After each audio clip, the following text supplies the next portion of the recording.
Hello friends, हम लोग Indian evidence act कर रहे थे जिसमें हम लोगों ने सेक्शन 5 देखा था, जो कि हमें बताता है कि जो भी एविडेंस है वो सिर्फ और सिर्फ फैक्ट एंड इशू और रेलेवेंट फैक्ट से रिलेटेड चीज़ों के ही एविडेंस दे सकते हैं। इसके बाद हम देख रहे हैं सेक्शन 165 और सेक्शन 5 और सेक्शन 165 में क्या कनेक्शन है वो स्टैब्लिश करने की कोशिश करेंगे। तो सबसे पहले देखते हैं कि जो सेक्शन 165 है उसकी हेडिंग जो है जजेस पावर टू पुट क्वेश्चन और ऑर्डर प्रोडक्शन।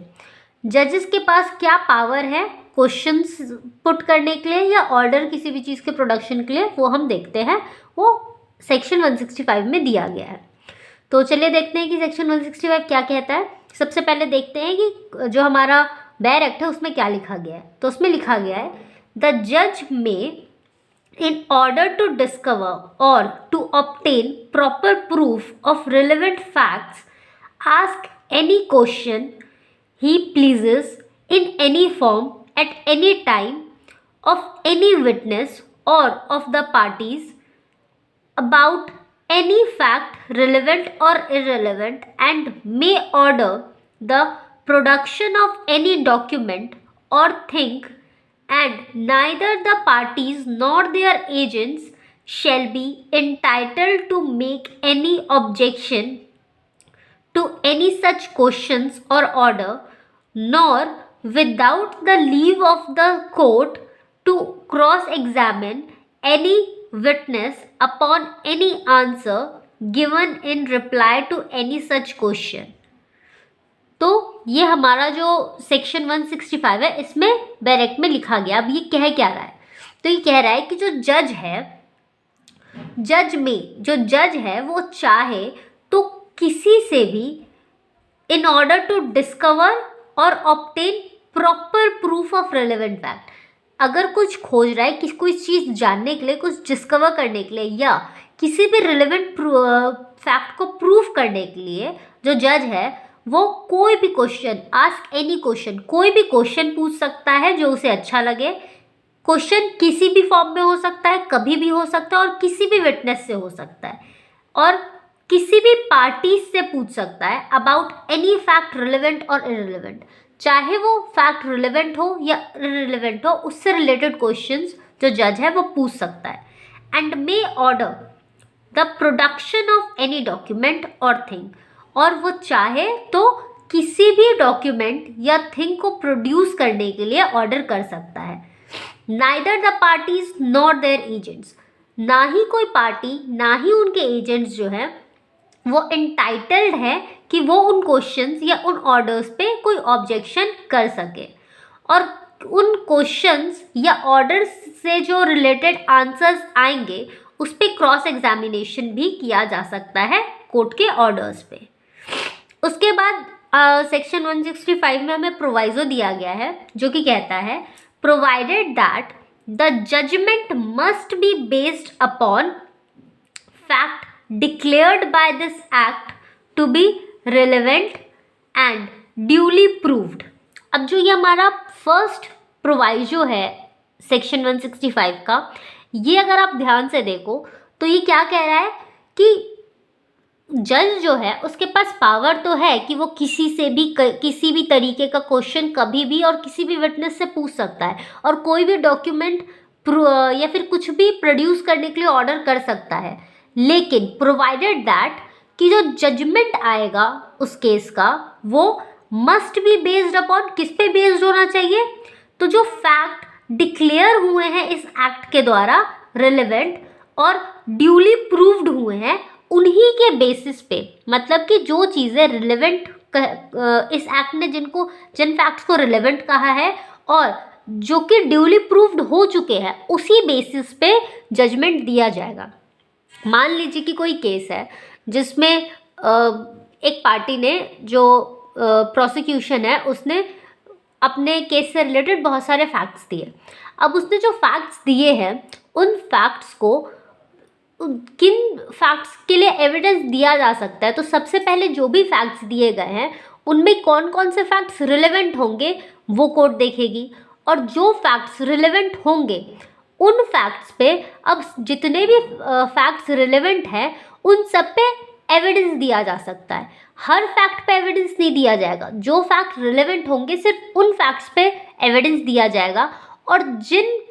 रिलेवेंट फैक्ट्स पे एविडेंस दिया जाएगा और जिन रिलेवेंट फैक्ट्स को एविडेंस देके प्रूफ किया जाएगा, जो ड्यूली प्रूव हो जाएंगे, वही एज अ एविडेंस एडमिसिबल होगा कोर्ट में और उसी बेसिस पे जजमेंट दिया जाएगा। तो ये हमारा जो प्रोवाइजो है 1,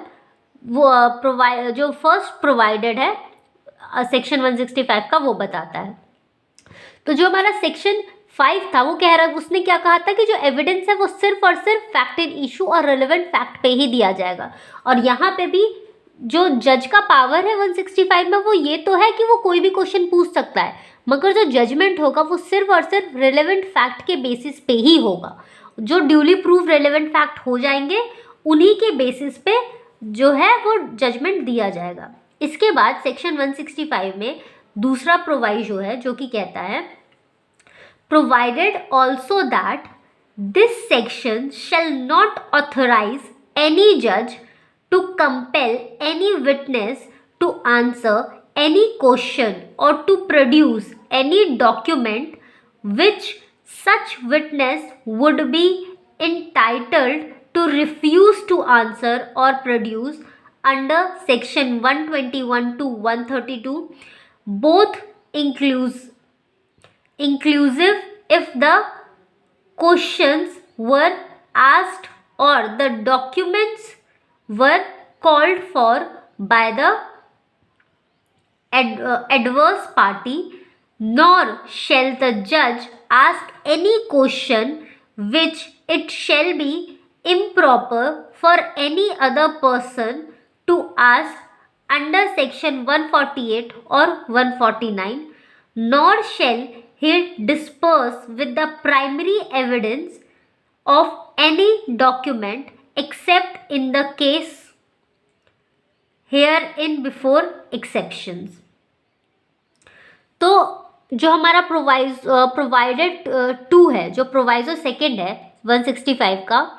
वो क्या कह रहा है? सेक्शन 165 में ये तो कहा गया है कि जज के पास पावर है कि वो कोई भी चीज़ किसी से भी पूछ सकता है, कोई भी क्वेश्चन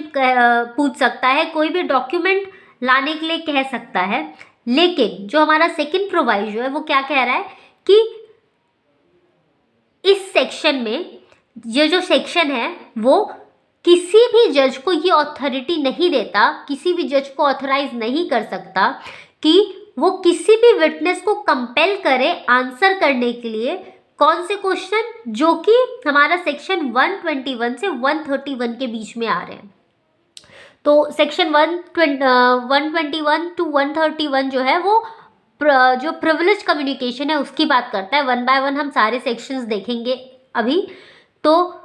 जो प्रिविलेज कम्युनिकेशन से रिलेटेड चीज़ें होंगी उनसे रिलेटेड क्वेश्चंस जो जज है वो नहीं पूछ सकता और विटनेस को कंपेल नहीं कर सकता है आंसर करने के लिए।